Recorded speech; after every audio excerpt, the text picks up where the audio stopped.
Olá e bem-vindos a mais uma exploração profunda aqui no nosso programa. Hoje a gente tem um tema que está literalmente em todo lugar: mapas. Mas a nossa missão aqui vai muito além de só entender como ir do ponto A ao B. Nós vamos mergulhar na cartografia para descobrir como essa ciência é, na verdade, uma linguagem. Uma linguagem poderosa que a gente usa para ler e interpretar o nosso mundo. E temos em mãos um material bem completo, que vai desde os conceitos mais básicos até, sei lá, a tecnologia do nosso celular. E é um tema fascinante, né? Porque na maioria das vezes a gente só consome os mapas. Eles estão ali no GPS, no jornal, na previsão do tempo, mas a gente raramente para pensar nas escolhas que estão por trás de cada mapa. A cartografia não é só desenhar o mundo como ele é decidir como representar. E cada decisão, como a gente vai ver, tem consequências, tem um impacto. Perfeito. Então vamos começar pelo começo, pelo básico mesmo. Se eu pego um mapa qualquer, sem nenhuma explicação, ele é só um monte de linhas de cores, o que transforma esse desenho numa ferramenta útil? Qual é o primeiro passo para decifrar esse código? O primeiro passo é o que a gente pode chamar de um contrato de leitura, sabe? Entre quem fez o mapa e quem está lendo. E esse contrato tem dois elementos que são essenciais. O primeiro, e o mais óbvio, é a legenda. A legenda é o dicionário do mapa. O tradutor, né? Exatamente. Ela traduz os símbolos. Uma linha pontilhada não é só uma linha, é uma fronteira. Um ícone de avião é um aeroporto. Sem a legenda, o mapa é mudo. Vira quase uma arte abstrata. Certo. A legenda destrava o significado.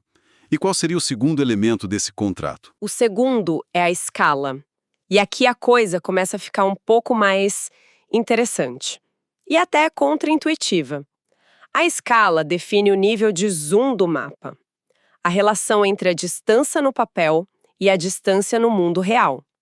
E a regra de ouro é: quanto maior a escala, menor a área representada.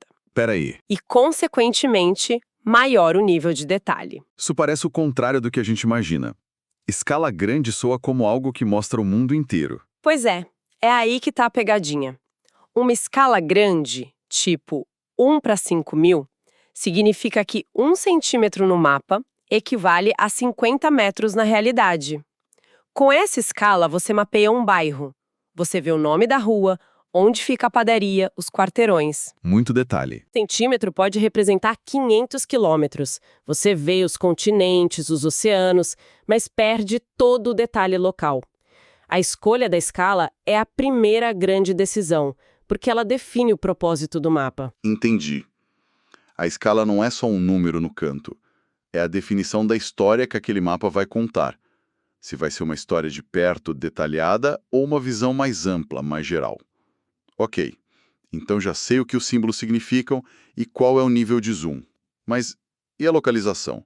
Como é que se cria um sistema de endereço que funciona para qualquer ponto num planeta que é redondo? Olha, essa foi uma das maiores buscas científicas da história. A solução foi criar uma grade imaginária para cobrir o globo, um sistema de coordenadas geográficas.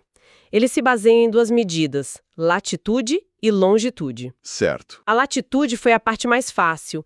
A gente tem um ponto de referência natural óbvio, né? A linha do Equador. Ela divide a Terra em norte e sul. Então, a latitude de um lugar é só a distância dele, em graus, ao norte ou ao sul do Equador. Faz todo sentido. O Equador é uma referência física. Mas e na outra direção? Leste-oeste? Aí não tem um meio natural na vertical, né? Como definir um ponto de partida, um marco zero? E por que o meridiano de Greenwich, lá em Londres, foi uma decisão só técnica ou teve política no meio? Teve muita política e economia também.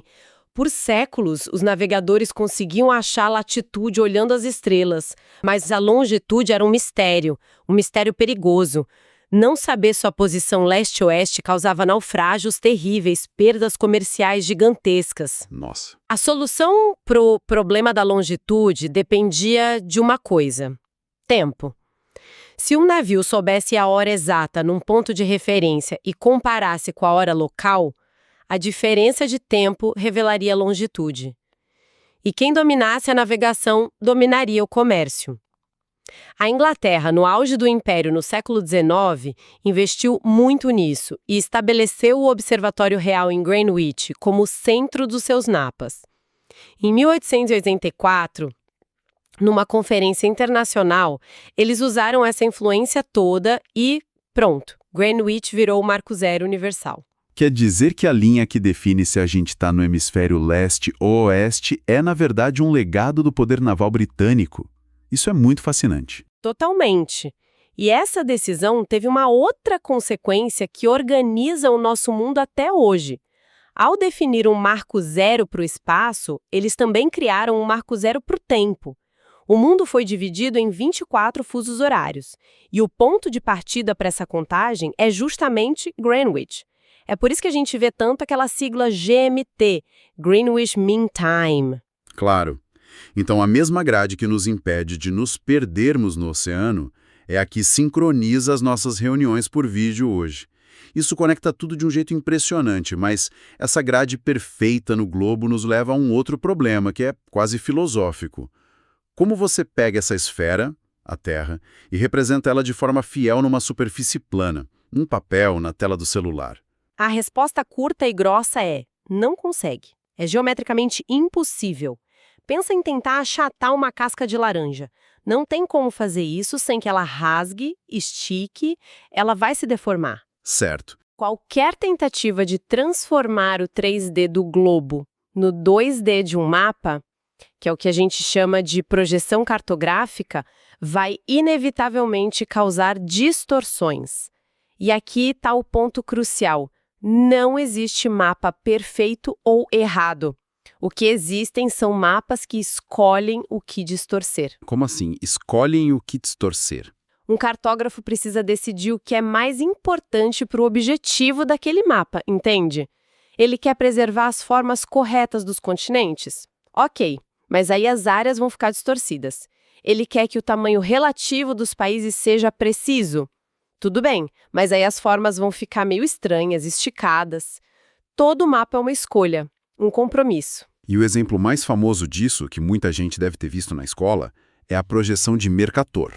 Aquele mapa em que a Groenlândia parece quase do tamanho da África. Exatamente.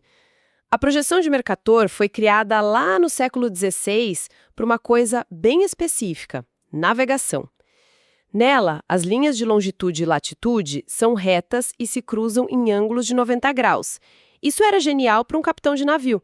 Ele podia traçar uma rota reta no mapa e seguir aquele rumo com a bússola. O problema, como você disse, é que para manter as formas locais corretas, ela distorce brutalmente as áreas quanto mais longe do Equador.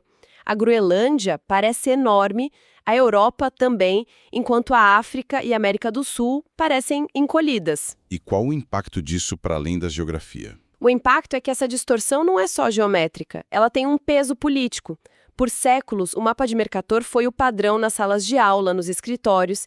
Ele acabou reforçando visualmente uma narrativa de um norte global geograficamente maior, mais expansivo e, por implicação, mais importante que o sul global. Uau! Veio a Europa relativamente grande e a África pequena no mapa que se olha todo dia, tem um efeito psicológico sutil, mas poderoso. Então, quando surgiram alternativas, como a projeção de Peters, não foi só uma questão de precisão matemática, foi quase uma declaração política. Precisamente. A projeção de Peters, dos anos 70, faz o oposto de Mercator. Ela sacrifica as formas para preservar as áreas com fidelidade. Nela, a África e a América do Sul aparecem na sua proporção correta, vasta. O mapa parece esticado, né? É estranho para os nossos olhos. Mas ele apresenta uma verdade sobre o tamanho real que Mercator esconde. Adotar o mapa de Peters é, de certa forma, desafiar essa visão de mundo eurocêntrica. E tem outras, né? Sim, tem a azimutal, usada no emblema da ONU, que mostra o mundo a partir de um dos polos. A escolha dela também é simbólica. Representa uma visão do mundo sem um país no centro. Cada mapa é um argumento visual. Nossa! Isso muda completamente o jeito de olhar para um mapa. Ele deixa de ser uma foto neutra do mundo e vira um retrato, com um ponto de vista. E, falando em ver o mundo, essa capacidade de representação deu um salto gigantesco com a tecnologia, né? Como a cartografia funciona hoje? Hoje, a base de quase tudo são as imagens de satélite. A gente tem uma frota de satélites orbitando a Terra, capturando imagens constantes da superfície. Isso nos dá uma visão dinâmica do planeta, quase em tempo real. Não é mais um desenho estático, é um diagnóstico contínuo. A gente pode monitorar o desmatamento na Amazônia semana a semana, acompanhar o furacão, analisar a expansão urbana. E essa avalanche de dados dos satélites alimenta as ferramentas que a gente usa todo dia. A primeira que vem à mente, claro, é o GPS. Sim, o GPS, o Sistema de Posicionamento Global, é a aplicação mais direta e pessoal de tudo isso que a gente falou. É incrível pensar que essa tecnologia que hoje a gente usa para achar uma pizzaria nasceu como um projeto militar para guiar mísseis. O que o seu celular faz é receber sinais de vários satélites ao mesmo tempo e, com base no tempo que cada sinal levou para chegar, ele calcula sua latitude e longitude exatas. É aquele sistema de coordenadas globais, só que agora automatizado e na palma da nossa mão. Certo. O GPS me diz onde eu estou. Mas a tecnologia foi muito além disso, né? Muito além. Se o GPS foi uma revolução para a localização, a verdadeira revolução para a análise do espaço foi o SIG, o Sistema de Informação Geográfica. O SIG é o que transforma os mapas em ferramentas de decisão. A melhor analogia é pensar em várias folhas de acetato, sabe? Aquelas transparentes, empilhadas. Gosto dessa analogia. Como funcionaria na prática? Imagina que você é um planejador urbano e precisa decidir onde construir um novo hospital. No mapa base da cidade, que é a primeira folha de acetato, você adiciona uma camada com a densidade populacional de cada bairro. Em outra camada, a renda média. Numa terceira, a localização dos hospitais que já existem. Em outra, as principais ruas e o transporte público. O SIG permite que você ligue e desligue essas camadas, cruze as informações e faça perguntas complexas. Quais bairros têm muitos idosos, baixa renda e estão a mais de meia hora de um hospital? O mapa deixa de ser uma imagem e vira um banco de dados geográfico interativo. Entendi. Ele ajuda a entender não só onde as coisas estão, mas as relações entre elas. O porquê. Exato.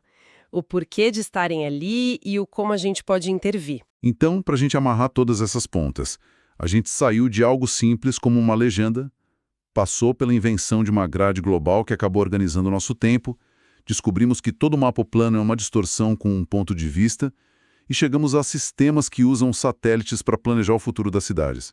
Parece que entender de cartografia é uma forma de alfabetização essencial hoje em dia, né?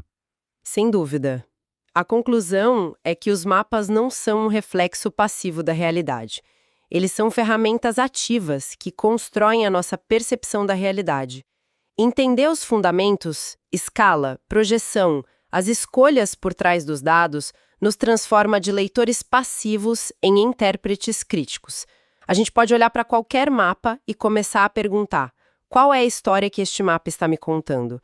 O que ele está enfatizando e, talvez mais importante, o que ele está deixando de fora? Uma visão muito mais completa. Isso me deixa com um último pensamento. A gente discutiu como toda projeção é uma escolha que distorce a realidade para priorizar um aspecto. Agora, vamos pensar nos mapas que a gente usa dezenas de vezes por dia nos nossos celulares. Eles quase sempre usam uma variação da projeção de Mercator, que é ótima para navegar nas ruas, mas tem todas aquelas distorções globais que já falamos.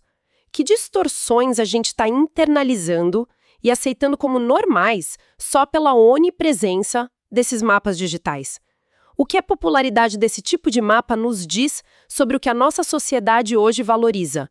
Talvez a navegação individual, imediata, em detrimento de uma consciência mais precisa sobre as verdadeiras proporções do nosso planeta.